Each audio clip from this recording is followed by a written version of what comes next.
Now it's my pleasure to introduce Mr. Ken Jaques. Jaques, right? Mm-hmm. Yes. We were discussing this. My secretary, when she transcribed it, managed to put a C in there. And so I was inclined to say Jaques, but I cleared that up earlier.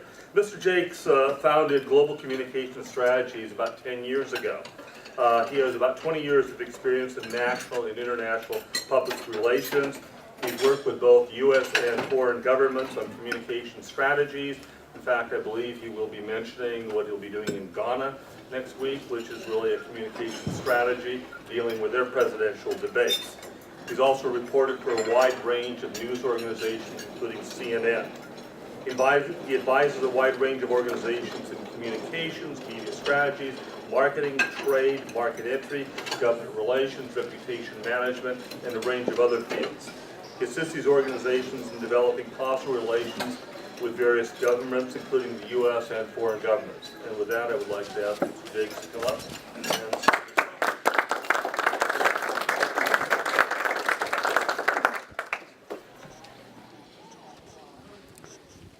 Thank you very much for that introduction, and I'm really glad to be here today. And I'm always very happy to talk with business leaders about the possibility of expansion into new markets.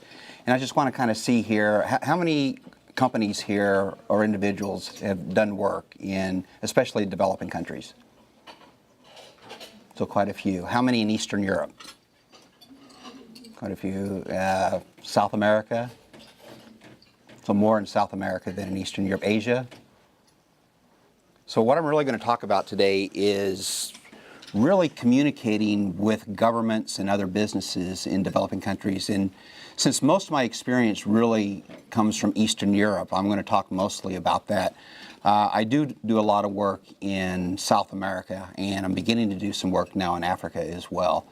But I want to really talk about my experience in Eastern Europe. And one thing that those that have worked in developing countries, and I'm going to walk around quite a bit, so, is that cultures in these countries are very different from one another. But the political and economic cultures of Eastern Europe and South America are very, very similar in a lot of ways. I can almost predict going into a country that I've never even been in before how the political culture is going to be if it's a developing country. I mean, it's amazing to me, you know, how this is really true. One thing that I try to tell my clients, first of all, is human nature is human nature. It doesn't matter if you're an American, if you're a Russian, if you're Chinese, if you're Colombian. Human nature is really human nature. There are a lot of subtleties in the differences in the cultures, but by and large, we all want really the same thing. And that's really essential when you're dealing with the types of things that you're trying to deal with.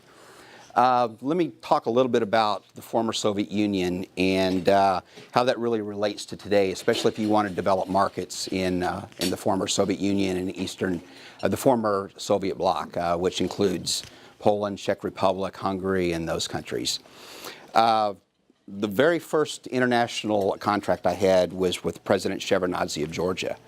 At that time, I was before this project started, I was Senator Frank Lautenberg's press secretary from New Jersey. And I was looking to get off the Hill. I was thinking about going back into reporting. And a friend of mine on the banking committee said that the World Bank was interested in doing, for the first time, a communications project where they wanted to hire an American to go over there and help President Shevardnadze develop a long-term communication strategy for the entire government on all its economic reform policies. And I went over to the World Bank and talked to some people over there and kind of liked what I heard and decided to go over to Georgia for a couple weeks and meet with people over there, see if there's any chemistry. Went over there and really loved it and really liked the opportunity of helping a transitional country really turn into a market-oriented country and help with their democracy. So I signed a one-year contract over there.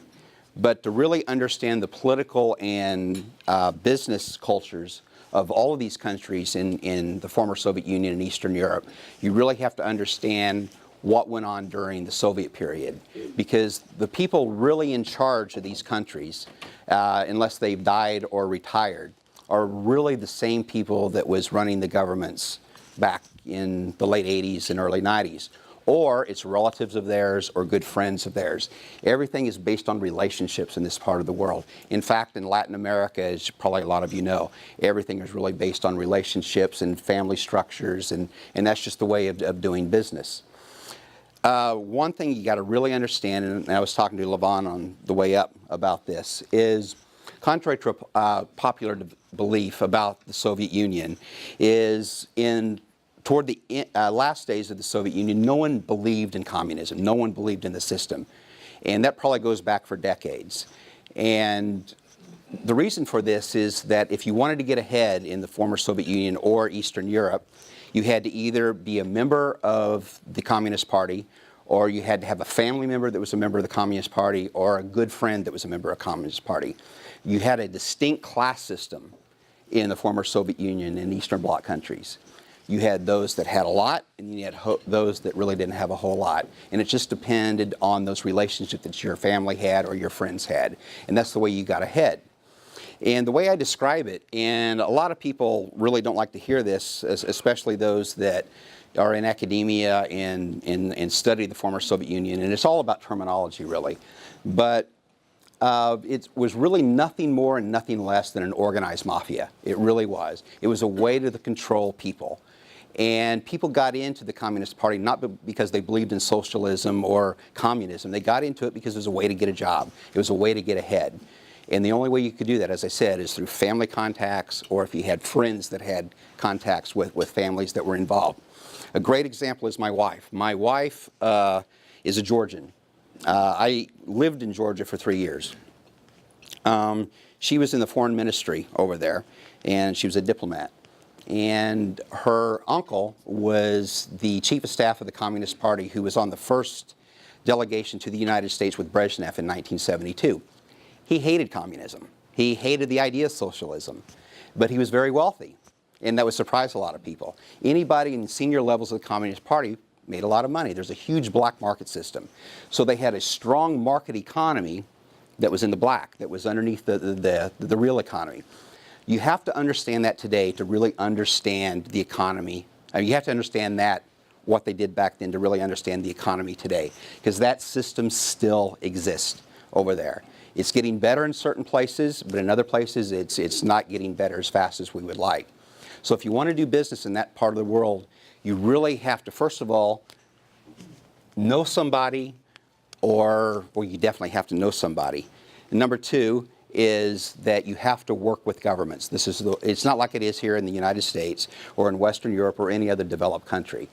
The only way to get by and build a successful business over there is how to maneuver through the governmental process. And you have to keep in mind that mentality that I just mentioned, because that mentality still exists over there. People go into government service over there not because what we do here in the United States, because it's a public service. Most people go into government because it's a business. It's a way to make money over there, just like it was during the Soviet period. And that's probably never going to change. I mean, that's just part of the culture over there. That's the political and business culture of those countries over there. South America is very, very similar, although they didn't come from a communist system. But it's who you know, it's family connections, and that type of thing. So what does that mean if you're trying to set up a business over there, or you're trying to do business-to-business work, or you're trying to set up government contracts? One of the biggest mistakes I've seen American companies make, and he mentioned a while ago a lot of the work I've done with governments. I've also had big corporate clients like Zenith Corporation, Amtrak, a lot of direct selling companies like Amway, and the Direct Selling Association, which represents a lot of companies like Amway and the rest of them. But the biggest thing is, the biggest mistake I see is that we as Americans think that we need to handle everything or solve everything overnight, that we're going to rush in, make the deal, come back, and everything will be successful.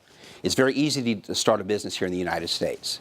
Very easy to start a business. You don't have to deal with governments too often unless you have regulatory issues and things like that. Very easy to set up an LLC or a C Corp. And you don't even have to really have a business license. For example, in Virginia, where I'm from, you can be a sole proprietor. And the only thing you have to do is you have to pay a tax at the end of the year, and you get a bill from the local government, and that's really it. These countries are completely different, as you all really know, and the only way to maneuver through that is through the government. Government starts and ends everything with the government. So I encourage my clients, first of all, to take a slow process. Here's a lot of the culture. I'm going to give you a good example. About 6 months after I got to Georgia, I went out to lunch with the president of state radio over there. And we started to sit down. He pulled out a bottle of vodka. And this is 12 o'clock, 12:30, something like that. It's very similar to here. And he pulls out the bottle of vodka. And I said, well, you know, I got a meeting with President Shevardnadze's top economic advisor in an hour. He goes, don't worry, I'll call Tamuri. He'll understand. Everything will be fine. And that's the business culture. He didn't want to talk business. He wanted just to talk about, you know, my life and what I'm doing there and, you know, my family and things like that. You have to earn people's trust in that part of the world. I mean, it is so essential. So you can't expect to really go over there and make deals overnight. And it's offending, actually, to people in South America in particular. Once 6 o'clock comes around, you go out to dinner. It is almost an insult to even discuss business during dinner. They want to talk about, you know, what's going on with your life, different things. I mean, it's a much slower process than it is here in the United States. I mean, much slower process. I want to talk a little bit about corruption as well. It is rampant in the developing world, especially in Eastern Europe. There's a general rule, actually. The farther the west you go, the less corrupt it is. The farther east, the more corrupt. And the reason for that is well, there's several reasons. One, most of the former Soviet bloc didn't become part of the Soviet system until after World War II. The other countries over here had been under the Russian influence, and there's not that much difference between Soviet influence and the Tsarist influence on these countries. Those same families that I'm talking about today, like my wife's family, were at senior levels of the Tsarist government in power that they were during the Soviet period, and they are today. So those same families and friendships, that class, still existed, and this was several hundred years ago. So it's a completely different story when you talk about the former Soviet Union itself that started in 1917. In Eastern Europe, you have countries like Poland, Czech Republic, Hungary, and they've made strong strides for one reason, basically. They didn't fall under the Soviet yoke until 1945. And they think more like Europeans do. They always have thought more like Europeans do. The only exception to that is in the Balkans. And I worked in Belgrade for 2.5 years. And it's just a completely different culture, political and economic culture down there than, say, it is in Poland and Czech Republic. The reason for that is two reasons. One, because of Milosevic, and everybody's familiar with Milosevic and the war they had down there. And I went there 1 year after the bombing, the NATO bombing in Belgrade. Well, not Belgrade, but Serbia. And so they're trying to play catch up with the rest of Eastern Europe and getting caught up. But if you go farther up north into the other countries like Poland, Czech Republic, they're very developed, but they had to be. Because they had to follow the benchmarks and the guidelines the EU set forth in order to gain ascension into the EU. So they're more transparent.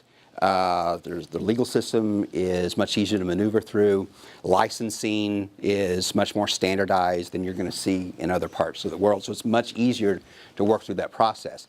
Now, that mentality that I just mentioned is still there, but it's been overcome in large part by a lot of these legal reforms that they had to adapt to get into the EU. Belgrade is still, they have a long way to go in terms of that type of culture and things like that. And the rest of the former Soviet Union, it can be a minefield to really work through in terms of trying to develop markets there, because it's very, very tough because of the political and business culture that you have down there. I was getting ready to talk about corruption. Actually, I'm going to do that now. If you're a smaller business, and actually if you're a larger business typically can afford consulting firms like mine and hire them and and have the ability to work through some of these problems much easier than small and medium-sized businesses. But the first thing, is there an eraser around here? I don't know, maybe I have it over here.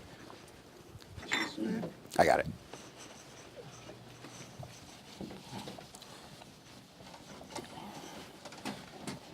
But for a small and medium-sized business, licensing is very important.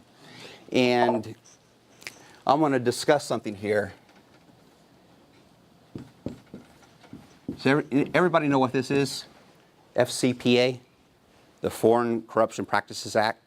If you want to do business overseas, you need to learn this inside and out, because our Justice Department really cracks down on foreign corruption. And it's a massive problem in developing countries, massive problems. But there's a lot of myths about that as well. You're going to find a lot of officials who don't want to deal with bribery. They just don't want to deal with it. In fact, the farther up you go in the food chain in these governments, up to the deputy minister level or ministerial level, it's really not going to be discussed that much. Where you're going to run into problems is down on the lower end of bureaucracies. And that's where salaries are very low, and they literally need the bribe money to help their family. They really do. And that's where licensing and things like that, where it's really done. Now, the Foreign Corruption Practices Act does not include facilitation payments. Does anybody know what a facilitation payment is?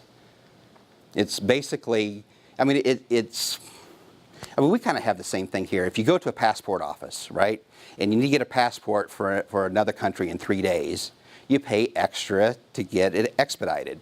That's what a facilitation payment is, essentially. Is a local official or a government official say, well, I'll help you in the licensing process, but you got to pay me a little bit extra and I'll speed up the process. That's what a facilitation payment is. That's not covered under FCPA. That's legal. Now, in some countries, there's some gray areas. So you have to really contact the Justice Department to find out really what that is and everything.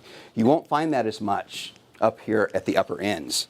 So part of the planning process, really, is understanding the economics of the country. Market research is massively important. Sometimes I'm advising, and I'm not going to mention the company name, but they probably make the finest knives in the world, luxury knives, dinner knives. And in fact, a whole set will cost you $2,000. It's very, very expensive. And I'm helping them expand markets overseas. It's a 2-year project before we even launch the product overseas, because it takes that long to do the research, find out and understand the political climate, get to know the people that we're actually going into to talk to. That's essential. Developing relationships with these government officials. And this is a large enough company, we're going to be dealing with the deputy and ministerial level, the highest levels of government, because they're going to be, they understand what we really need over there, and they're interested in things that these lower people really aren't interested in. Different governments have different needs. Some governments want lower unemployment.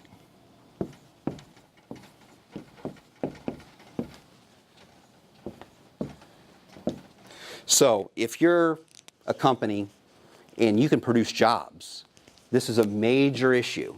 And this is really what I specialize in. This is message development. This is how to communicate to government officials, telling them what they need to hear, telling them what they want to hear.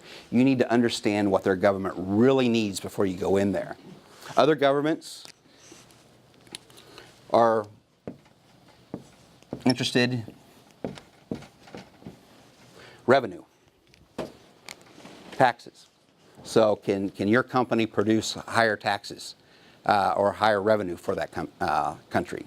Either through expanding businesses over there and doing partnerships with local companies over there. Can you expand revenue? Every government has different needs, and you need to really understand that before you go into a country. The other thing is you have to really understand what people want in that country.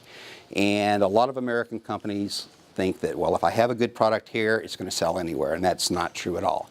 You have to understand local cultures. Like I said a while ago, cultures are different, but human nature is really human nature. So there's subtleties that will prevent your company sometimes from being able to sell your product, which means you have to rebrand or reposition your product somewhat for different countries. One example is in the direct selling area. They sell a lot of supplements, vitamins and things like that. In South America and in Eastern Europe, They don't like the idea of vitamins. They only like it if it's been grown in the ground and they can see it. Corn, and you've been down there, you know exactly what I'm talking about. And that's so true. So you have to kind of rebrand your products much differently than you would here in the United States. You have to prove to the consumer that taking that little supplement will have the same benefit to you as, you know, picking up something out of the ground and eating it like that. You know, their grocery stores are much different than ours we have here. I mean, there's a lot of changes, but there's more fresh fruits, fresh vegetables. Everything is more fresh. People don't eat fast food as much as we do here. I mean, it's just a completely different culture. So they look at nutrition much differently than we do here in the United States. But every product potentially could be like that. So really what I'm trying to get across to you is, and the main message really, is before you go into a foreign country to expand your business, you really have to do tons of research and really understand the political and business cultures of those countries, especially in the government, in order to be successful. Marketing and market research is absolutely essential. I've seen companies fail at this time and time again. I've seen American consultants that do what I do, walk into foreign countries and talk with senior levels, officials, and they're gone in 3 or 4 months because they would think my way or no way at all. It took me, as a matter of fact, with President Shevardnadze, 6 months to have any success over there at all. And I tried to get him to change a lot of different things in terms of the way he communicated his reforms, but the result, his response was the same as I hear in every single country I go into. It's, our country is different. American ideas will not work here. Our country is completely different. Our culture is different. It'll never work here. And what I've learned from that, as I said 2 or 3 times before this, is human nature is human nature. So I know for a fact that what works here does work in other parts of the world. It just takes a long time to get other cultures to really understand that. Just as someone, business concepts and products sell very well here in the United States. You know, people have the same needs. And here's one last example, and then I'm going to open up to questions. But the first thing I do when I go into foreign countries, especially when my clients are governments, is I do a benchmark poll, and I do a lot of focus groups. And what do you think the #1 response, the #1 need of people, general public, is? And this is true in every single country I've ever worked in. I've worked in 18, now 19 countries. What do you think the #1 response is? It's not corruption. That's like 24 down here. It's not, we want a democracy. That's like 15, 16. It's, I want a job. Plain and simple. I want a job to take care of my family. And that really resonates. I mean, it's just exactly like it is here. You know, their needs are exactly the same as ours. So keep that in mind when you're expanding your business. I mean, obviously you're expanding your business because you want to make more money and you want to expand your product line. But keep in mind what really they want. And if you can produce jobs in other countries, if you can show, even in a limited way, the chances of success are much, much greater.